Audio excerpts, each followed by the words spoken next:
This video is all about human rights law. And essentially what human rights law deals with is discrimination. What about people are protected from discrimination, and what does discrimination look like in different situations? If you're renting an apartment, if you're trying to buy a house, if you're trying to get loans from the bank, right? What I'm going to be coming at it from, the perspective, is from a business law perspective. So employment, right? That's what we're going to be talking about in this video series, or this video on human rights law and discrimination. So what does that word discrimination mean? It's essentially the recognition of individual differences among people and acting upon those differences. So I see that you are different from me, and I'm going to treat you differently because of that. So what I'm going to do is show on screen here a few examples, and you just need to guess, is this a form of discrimination or is it not? Alright, so let's look at some examples here. So you're fired for wearing a tie with the colors of your favorite sports team. So let's just say you're a fan of the Vancouver Canucks, your employer isn't, they hate the Canucks, and they fire you because of it. Is that discrimination or not? How about you're not hired because you have a mullet? Your employer does not want mullets in their store, so they don't hire you because of that. How about you're not given a promotion because you binge watch Friends? Your employer just really hates that show, and they know you watch it, they know you like it, so they don't give you a promotion. They give it to someone else who also, might not like Friends. You're not hired due to having visible tattoos and piercings. You're fired for being a Trump supporter.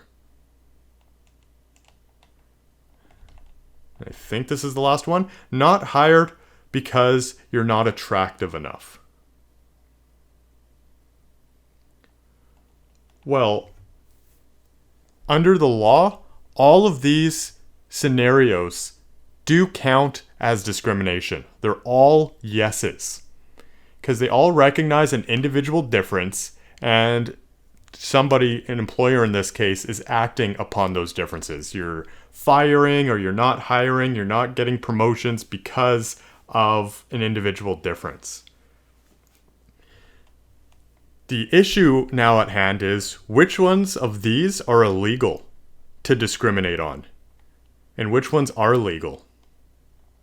Right? Is it illegal to fire someone for being a Trump supporter? Is it illegal to not hire someone because they have visible tattoos? Is it illegal to not give a promotion because they like Friends? They're all discrimination, but which ones are illegal acts of discrimination? So we're going to learn. Before we do, we have to go back to our jurisdiction, because each jurisdiction in Canada has a different human rights law that'll apply to it.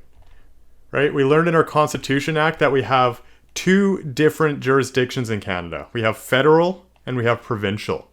So depending on what situation you're in, if let's just say I am in the military, and if I face a human rights discrimination through that, I would have to look to federal law. But if I, as a teacher, face that exact same kind of discrimination as a teacher in the district or wherever, I would then have to go through provincial law, because education is covered under provincial law. Okay, so we can see on screen here, federal, anything governed by federal laws, regulations. We learned about that already. Defense, federal government, banking. For now, I still believe telecommunications. Provincial is anything provincial and private in nature, so private businesses. So if you go to the mall and you work at, you work at Best Buy or something like that, then provincial law will apply to you. Okay, so let's learn about Canadian human rights. So we already learned about the Canadian Charter of Rights and Freedoms. And this, since it's part of our Constitution, it's constitutional law, it applies to all jurisdictions across Canada, right? So whether it is a federal matter, whether it is a provincial matter, the Canadian Charter of Rights and Freedoms will apply. Okay, So, if we look at the Canadian Charter of Rights and Freedoms, there is a section called Equality Rights, and that will list all of the human rights we're going to be dealing with on discrimination. And it says that people cannot discriminate anywhere in Canada for any reason based on race, ethnicity, place of origin, and color, religion, age, sex, mental disability, and physical disability. Now you can see that some of these can be pretty similar, especially on the left there, which I grouped them all together. The reason why is just so we can encapsulate everything and there's no ambiguity in the law, meaning it's very clear and no one can get a loophole by saying, well, actually, I was discriminating based on race and not ethnicity. So whether you say race or ethnicity, we also have place of origin, where you come from, right, where you were born, and the color of your skin. All of those are protected, and you can't discriminate based on those anywhere in Canada for any reason. Same thing with whatever religion you have or lack of religion, whatever your age is, whatever your sex is, mental disability, physical disability, right? So mental disability will include things like depression, anxiety, borderline, bipolar, all of that. Physical disability, if you're blind or hard of hearing, you've lost a limb, anything like that. Okay, so this is Charter of Rights and Freedoms, applies anywhere across Canada, federal, provincial, no matter what you're doing. Okay?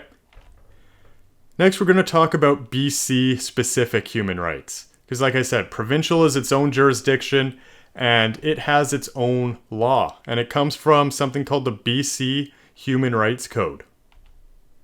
So, the BC Human Rights Code, since it's a statute, right, it's not constitutional law like Charter of Rights and Freedoms, it has to abide by the Charter of Rights and Freedoms. Statute law is below constitutional, so it has to abide by it, right? So it lists all the exact same things that the Charter lists, but it actually adds to it. There's more protections under the BC Human Rights Code. So what are those extra ones?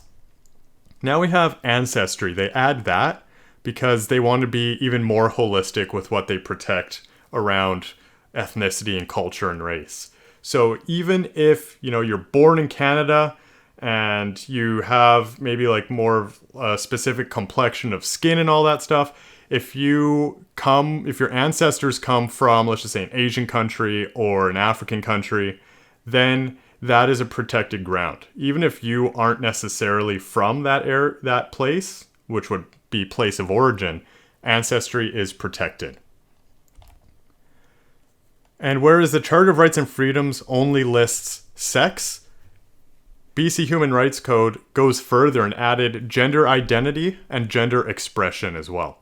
So it doesn't matter what sex you were at birth or what sex you may have changed to. It'll also apply to your gender identity and how you express your gender, whether you are that gender or not. It also adds sexual orientation, so you can't be discriminated against if you are gay or bi, lesbian, whatever. And BC also protects your political belief. So whether you have conservative beliefs, whether you have liberal beliefs, whatever it may be, you are protected against discrimination. We also have marital and family status in the BC Human Rights Code. And we have something that lists that you cannot be discriminated against if you are convicted of an offense that is unrelated to your employment. Right? So if you have some sort of conviction and you decide to go work at McDonald's, and you have to usually check a box to say that you've been convicted of a crime or something illegal. If it's unrelated to McDonald's, if you're just flipping burgers in the back, then they can't discriminate you for that. Okay, so now that we know the different grounds of discrimination, what's protected and what's not, we can start talking about the legal test. What actually has to be proven? What actually has to have occurred for there to have been discrimination and for there to have been illegal discrimination? right? Because of those scenarios we talked about at the start of the video, they were all forms of discrimination, but which ones were illegal and which ones weren't? Okay, so the first part of this test for discrimination is that the plaintiff, the person who was allegedly discriminated against, or the victim, has personal characteristics protected by law. So those were those lists we just talked about. The victim has to have at least one of those personal characteristics protected. In the second part, the victim has to be a victim, right? They have to have faced some sort of adverse impact. So if we go back to those examples, the adverse impacts would be getting fired, not being hired, not getting promoted, things like that. Those are adverse or negative impacts. And then we have the third part, which says that the adverse impact has to be connected to those personal characteristics. So you have to draw a connection between point number 1 and point number 2. And if you have that, you have illegal discrimination. Except, there could be times where even though there is discrimination against some of those protected grounds that we talked about, age and sex and race and ethnicity, there could sometimes be justified reasons for that discrimination. And we'll talk about that here in a second. So just know this is the test. The victim has to have personal characteristics protected by law. They have to have had some sort of negative impact. The two must be connected, and there has to be no justifiable reason for that discrimination. And we call them B4s. That is an acronym that we have. And they stand for bona fide occupational requirement. And bona fide essentially is Latin, and it kind of means genuine or in good faith, that sort of thing. So genuine or justified occupational requirements. So it's those instances where there's a requirement by the job, by the occupation, for discrimination. So these can be examples like, let's just say, firefighters. They have to have an age limit. You can't have 100-year-old firefighters running into buildings, right? That could be an example of a B4. So it's discrimination. You are discriminating against them based off of age, which is protected, but it's justified for the job. Let's just say we would obviously see this in things like acting a lot. If you have a character who's supposed to be 65 years old, then you can discriminate against people. You can't have a 20-year-old playing 65-year-olds, right? Within reason, of course. But bona fide occupational requirements, they can be things that that are justified reasons to discriminate. And there is a legal test for this as well. Essentially, all you need to know is that there has to be an actual requirement.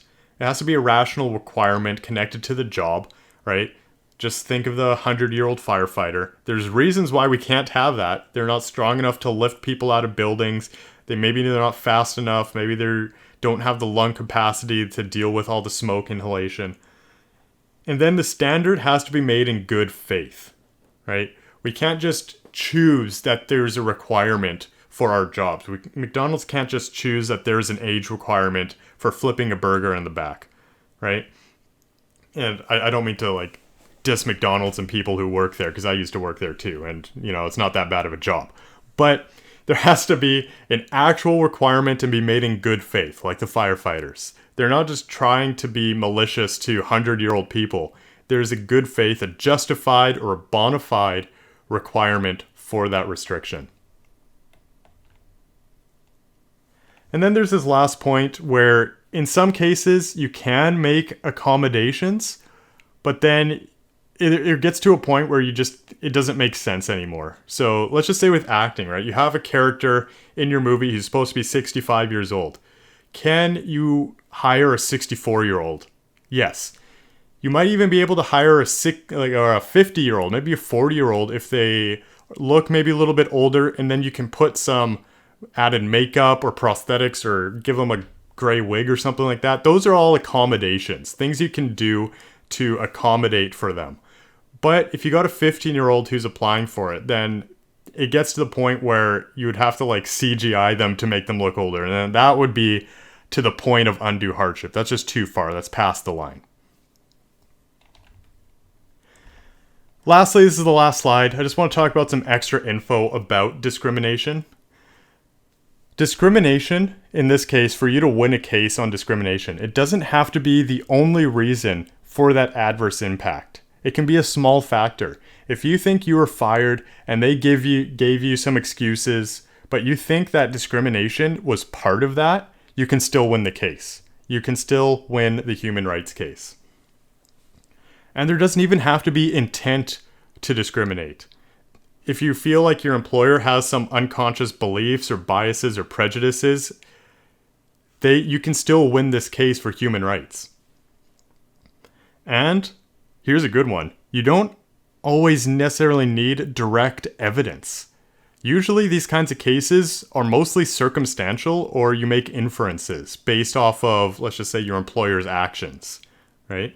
So even if you can't prove something with 100% evidence, maybe there's no emails, maybe there's no recordings or anything like that. If it can be circumstantial and inferred, then you can still win these discrimination cases. Remember when we talked about civil law and how we convict based on balance of probabilities? There just needs to be that 51% chance that your employer discriminated and you're going to win. So that's what that last point essentially says. You can find circumstantial evidence that'll bump you up to that 51% mark.